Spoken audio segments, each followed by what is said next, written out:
Everyone, आज है शनिवार 24 सितंबर 2022 और इस वीडियो में बात करेंगे आईओसी यानी इंडियन ऑयल कॉरपोरेशन के शेयर के बारे में। इंडियन ऑयल कॉरपोरेशन एक दिग्गज सरकारी कंपनी है और इंडियन ऑयल कॉरपोरेशन का शेयर अपने एक साल के लोएस्ट प्राइस के आसपास ही ट्रेड कर रहा है। भारतीय शेयर बाजार में भी तेज़ गिरावट देखने को मिली थी फ्राइडे के दिन और यूएस के बाज़ार से भी अच्छी खबरें नहीं आ रही हैं। ऐसे में क्या किया जा सकता है इंडियन ऑयल कॉरपोरेशन के शेयर में? मैं आपको पिछले एक साल का ग्राफ दिखा रहा हूं और आप क्लियरली देख सकते हैं कि ये शेयर का जो एक साल का लो प्राइस है वो है 67 रुपीज़ 20 पैसे का। मतलब कि अभी ये शेयर अपने एक साल के लोएस्ट प्राइस पर ही ट्रेड कर रहा है और रिटर्न है 13.71% का नेगेटिव रिटर्न। तो शेयर ने अच्छा परफॉर्मेंस नहीं दिखाया है पिछले एक साल में, पर ऐसे में क्यों इंडियन ऑयल कॉरपोरेशन के शेयर को टारगेट करना चाहिए? क्या है इस शेयर से रिलेटेड कुछ फंडामेंटल्स और ट्रिगर्स, वो मैं आपको इस वीडियो में बताऊंगा फ्रेंड्स। तो वीडियो में बने रहिएगा और अगर आपने चैनल को सब्सक्राइब नहीं किया है तो कर लीजिए, क्योंकि शेयर से रिलेटेड वीडियोज़ मैं इस चैनल पर डालता हूँ। जब आईओसी की बात होती है फ्रेंड्स, तो बहुत से लोगों का कहना है कि इंडियन ऑयल कॉरपोरेशन जैसी कंपनी का भविष्य नहीं है, क्योंकि आने वाला टाइम इलेक्ट्रिक व्हीकल्स का है। तो इंडियन ऑयल कॉरपोरेशन एक दिग्गज कंपनी है फ्रेंड्स, जो अपने आप को रेनोवेट करना जानती है, जो समय के साथ चलना जानती है। मैं डिटेल में इस बारे में बात करूंगा, लेकिन उससे पहले एक बात आप ये जान लीजिए कि ये एक हाई डिविडेंड पेइंग स्टॉक है। कंपनी का अगर आप डिविडेंड यील्ड देखेंगे तो कंपनी का डिविडेंड यील्ड है 12.15% का, और ये बहुत हाई डिविडेंड यील्ड है। तो आपको ये कंपनी भर भर के डिविडेंड देती है, और एक कंपनी जिसके शेयर का दाम 100 रुपये से कम है, 67 रुपीज़ के आसपास ये शेयर ट्रेड कर रहा है, इतना सस्ता ये शेयर है, वो अगर इतना हाई डिविडेंड दे तो ये पोर्टफोलियो में एक डिफेंसिव स्टॉक के रूप में शामिल किया जा सकता है। लार्ज कैप स्टॉक है, मार्केट कैप है 95,247 करोड़ का। और अगर मैं बात करूं जून क्वार्टर के रिजल्ट की, तो जून क्वार्टर में कंपनी रिजल्ट में चूक गई है प्रॉफिट के फ्रंट में, जिसके बारे में डिटेल में मैं आपको बताऊंगा। लेकिन उससे पहले देख लेते हैं टिकट टेप का इन्वेस्टमेंट चेकलिस्ट, और सारे चेकलिस्ट ग्रीन में है। करंट प्राइस जो है वो इंट्रिंसिक वैल्यू से कम है।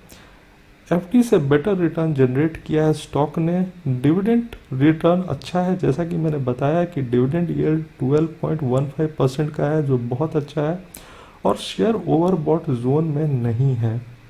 तो ये तो टिकट टेप का इन्वेस्टमेंट चेकलिस्ट रहा। जून क्वार्टर का रिजल्ट चेक कर लेते हैं, और जून क्वार्टर में कंपनी को लॉस मिला है 279 करोड़ का। तो जून क्वार्टर का रिजल्ट अच्छा नहीं रहा है कंपनी का, क्योंकि जून 2021 क्वार्टर में कंपनी को 6,110 करोड़ रुपए का प्रॉफिट हुआ था। तो प्रॉफिट के फ्रंट पे जून क्वार्टर में कंपनी चूक गई है, पर रेवेन्यू के फ्रंट पे एक इंक्रीज देखने को मिला है, क्योंकि जून 2022 क्वार्टर में कंपनी को 2,55,382 करोड़ का रेवेन्यू हुआ है, जो 1,56,519 करोड़ के मुकाबले जो जून 2021 में हुआ था एक जंप है। तो रेवेन्यू के फ्रंट पे जंप है, पर प्रॉफिट के फ्रंट पे कंपनी चूक गई है। पर मुझे लगता है कि ये प्राइस्ड इन है, क्योंकि शेयर प्राइस अभी भी एक साल के लोएस्ट लेवल्स पे है। तो मुझे नहीं लगता है कि रिजल्ट से बहुत ज़्यादा फर्क पड़ेगा शेयर के प्राइस में। शेयर का प्राइस ऑलरेडी एक साल के लोएस्ट लेवल्स पे है। अगर मैं बात करूं इंडियन ऑयल कॉरपोरेशन के फ्रेंड्स, तो इंडियन ऑयल कॉरपोरेशन अब अपने आप को रेनोवेट भी कर रही है। कंपनी ने 257 इलेक्ट्रिक व्हीकल्स चार्जिंग स्टेशंस और 29 बैटरी स्वैपिंग स्टेशंस बनाए हैं अपने एनर्जी पंप्स अक्रॉस इंडिया में। तो company electric vehicles charging stations पे भी ध्यान दे रही है, बैटरी स्वैपिंग स्टेशंस भी बना रही है। कंपनी का जो सेगमेंट है, जो हम लोग अवेयर हैं, एक तो है पेट्रोलियम प्रोडक्ट्स, पेट्रोकेमिकल्स, और ये एक है अदर बिजनेस एक्टिविटीज़। और ये अदर बिजनेस एक्टिविटीज़ सेगमेंट में क्या है? Gas, oil and gas exploration activities, explosives and cryogenic business, windmill and solar power generation. तो company windmill, solar power generation जैसी चीज़ों पे भी कंसंट्रेट कर रही है। Company electric vehicles charging station भी बना रही है, कंपनी बैटरी स्वैपिंग स्टेशन बना रही है। 1959 में फाउंडेड है कंपनी, तो काफ़ी पुरानी है। और अगर मैंने जैसा बताया कि कंपनी जून क्वार्टर के रिजल्ट में चूक गई प्रॉफिट के फ्रंट पे, और डिविडेंड यील्ड बहुत हाई है, और रिटर्न ऑन इक्विटी भी अच्छा है 20.46% का। अगर मैं बात करूं पीई रेशियो का, तो पीई रेशियो है 5.03 का। और अगर मैं price to book value ratio की बात करूं तो वो है 0.70 का, क्योंकि बुक वैल्यू है 96.97 का। तो कंपनी अपने बुक वैल्यू से काफ़ी नीचे अभी भी ट्रेड कर रही है। मुझे लगता है इंडियन ऑयल कॉरपोरेशन के शेयर को प्रेजेंट प्राइस पे टारगेट किया जा सकता है, क्योंकि शेयर ऑलरेडी अपने एक साल के लोएस्ट प्राइस के आसपास ट्रेड कर रहा है।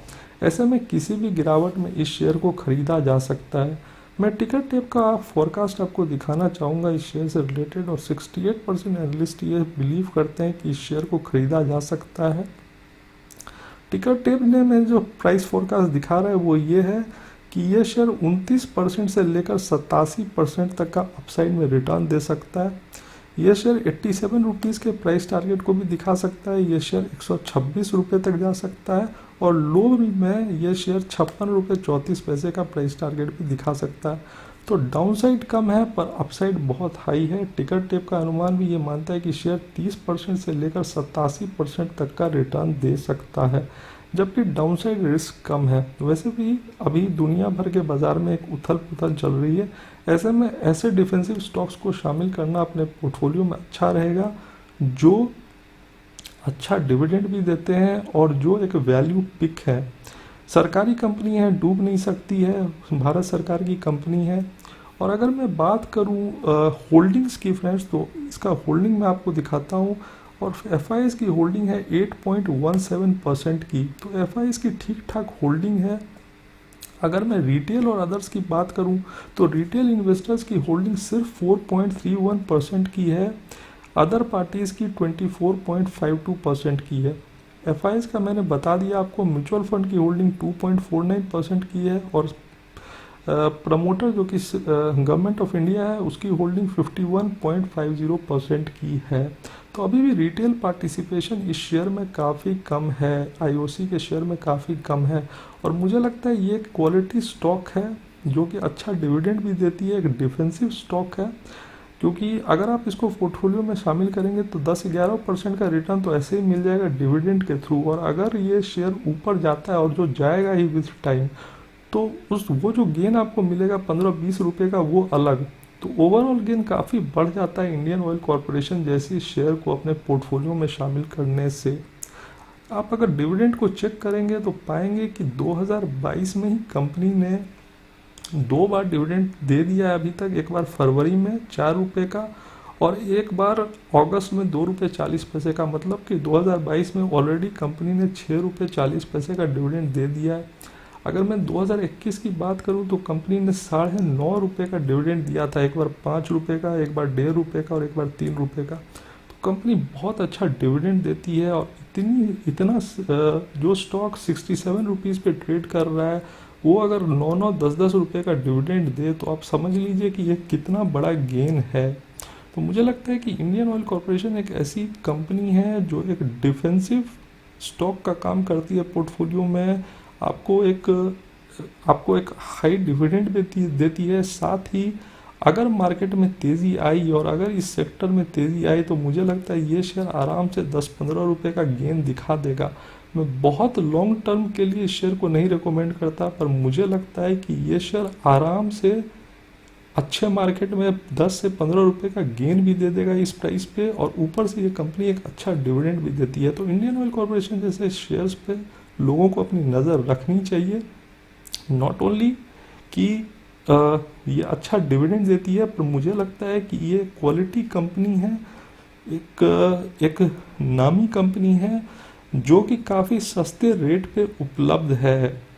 आप कंपनी के रेवेन्यू को देखिए, आप कंपनी के प्रॉफिट को देखिए। ओवरऑल ऑल्दो जून क्वार्टर में कंपनी चूक गया, पर मुझे लगता है कि दिग्गज कंपनी एक सस्ते वैल्यूएशन पे अभी मिल रहा है, तो इसको टारगेट किया जा सकता है। ये था मेरा इंडियन ऑयल कॉरपोरेशन के बारे में राय फ्रेंड्स। अगर आपको वीडियो पसंद आया हो तो एक लाइक कर देना और चैनल को सब्सक्राइब कर देना। Thanks for watching.